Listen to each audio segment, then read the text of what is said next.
राधानगरीमध्ये आलेला आहात प्रचारासाठी भाजपच्या उमेदवारांचा काय प्रतिसाद मिळतोय, कशा पद्धतीचे वातावरण आहे? भारतीय जनता पक्षाचे आमचे राधानगरीचे जिल्हा परिषद आणि पंचायत समितीचे तिन्ही उमेदवारांच्या प्रचाराच्या निमित्ताने आज आपल्या या राधानगरी भागामध्ये येण्याची संधी मिळाली आहे.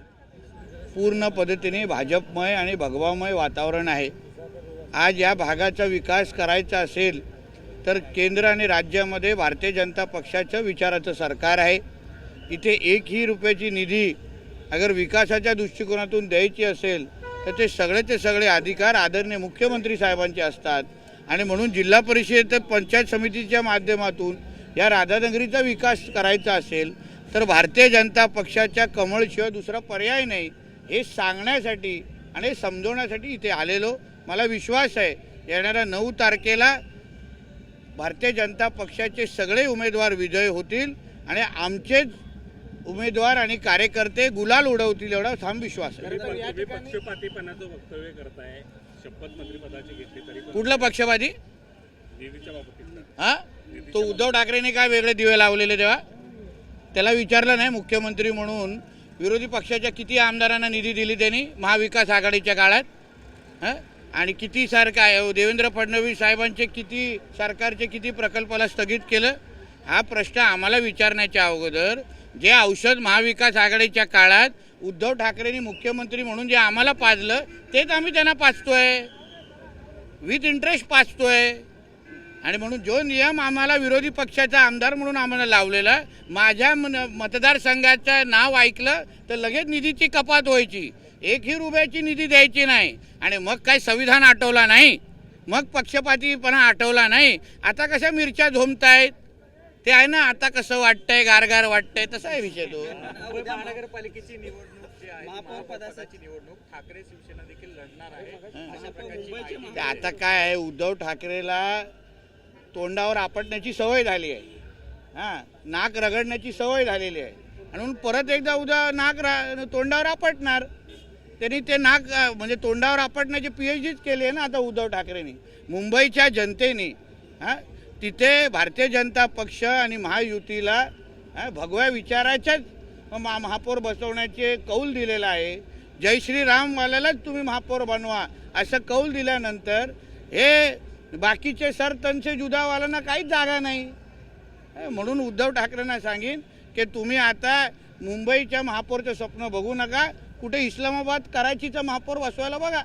पण अजूनही मुंबई पुणे महामार्ग तुंबल्यानंतर राज ठाकरेंनी कडाडून टीका केलेली आहे त्या संदर्भात. बघा असं आहे, आमचे आदरणीय मुख्यमंत्री साहेबांनी काल त्या पूर्ण प्रकरणाची दखल घेतलेली आहे.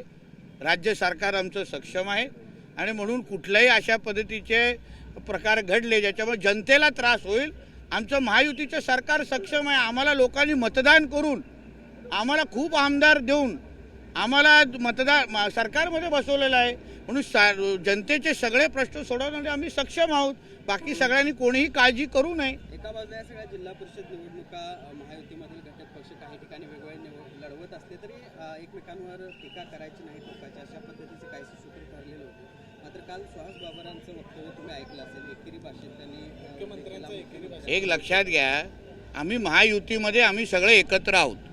महायुतीच्या प्रत्येक कार्यकर्त्यांनी आपल्या आपल्या श्रेष्ठ नेत्याचा सन्मान करावा असे अपेक्षा आहे. आम्ही जसं एकनाथ शिंदे साहेबांचा सन्मान करतो तसा प्रत्येकाने शिवसेनेच्या कार्यकर्त्यांनी आमदारांनी आमच्या देवेंद्र फडणवीस साहेबांचा सन्मान राखणं हे क्रमप्राप्त आहे. कोणीच त्याच्यात सुटणार नाही, नाहीतर आमच्याही जिभेला हाड नाही. आम्ही बोलायला लागलो ना तो खूप अडचण होईल. म्हणून कुठल्याही आमदारांनी आमच्या देवेंद्र फडणवीस साहेबांवर बोलण्याची हिंमत करू नये. ते आमच्या फक्त पक्षाचे प्रमुख नाही आहेत, आज राज्याचे प्रमुख आहेत.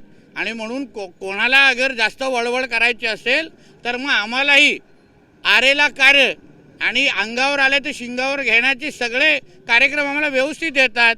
म्हणून यापुढे कुठल्याही आमदारांनी अशा पद्धतीने शिवसेनेच्या कुठल्याही आमदारांनी कुठल्याही कार्यकर्त्यांनी जसं आम्ही एकनाथ शिंदे साहेबांना सन्मान करतो तर तसंच आमच्या देवेंद्र फडणवीस साहेबांचा सन्मान करायलाच हवा. कोणी केलं नाही तर मग आरेला कार्य काय असतं हे चांगल्या पद्धतीने उत्तर द्यायला आम्हाला येतं. खरगे समितीचा अहवाल त्याच्यामध्ये पार्थ पवारांना कुठेतरी क्लीन चिट देण्याचा प्रयत्न झाला. झालेलं असं वाटतं का? नेमकं काय म्हणतात? अजूनपर्यंत अंतिम अहवाल बाहेर आलेला नाही, हे अधिकृत माहिती मिळालेली नाही आहे.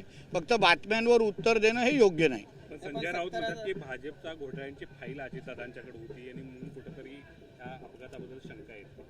असं आहे ना, संजय राऊताला आता दुसरं काय काम राहिलेलं नाही.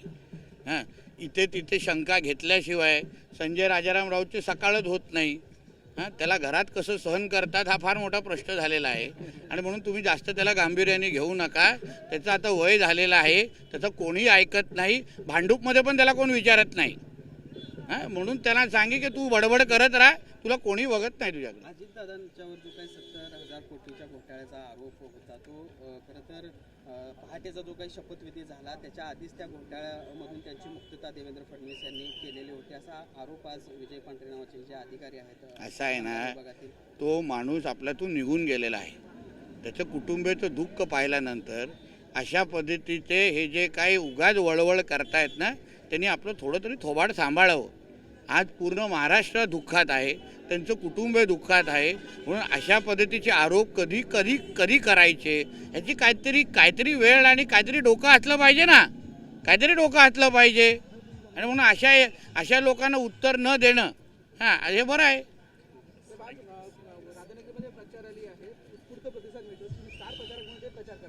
तुला कसं माहीत मी स्टार प्रचारक आहे? उगाच माझी विकेट काढतोय की काय? मी भारतीय जनता पक्षाचा कार्यकर्ता आहे. जिथे जिथे माझा कमळ चिन्ह आहे, जिथे जिथे माझ्या पक्षाने मला आदेश देतील, जिथे जिथे माझे जिल्हाध्यक्ष मला बोलवतील, जिथे जिथे माझ्या उमेदवारांना माझी गरज आहे, तिथे तिथे एक कार्यकर्ता म्हणून आणि त्यांचा सहकारी म्हणून मी तिथे जाणार.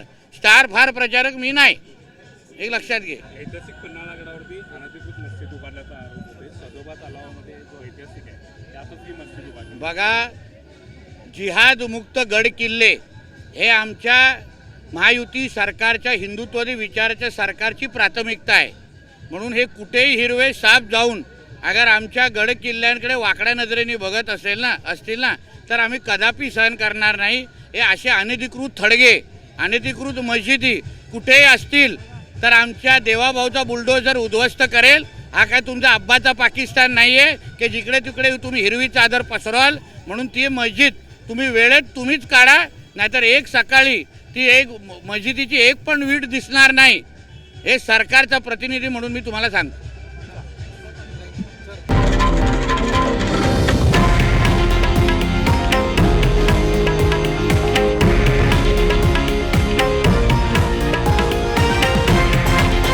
हे आहे देशातील नंबर 1 न्यूज नेटवर्क आणि आपण पाहत आहात TV9 मराठी, एकमेव.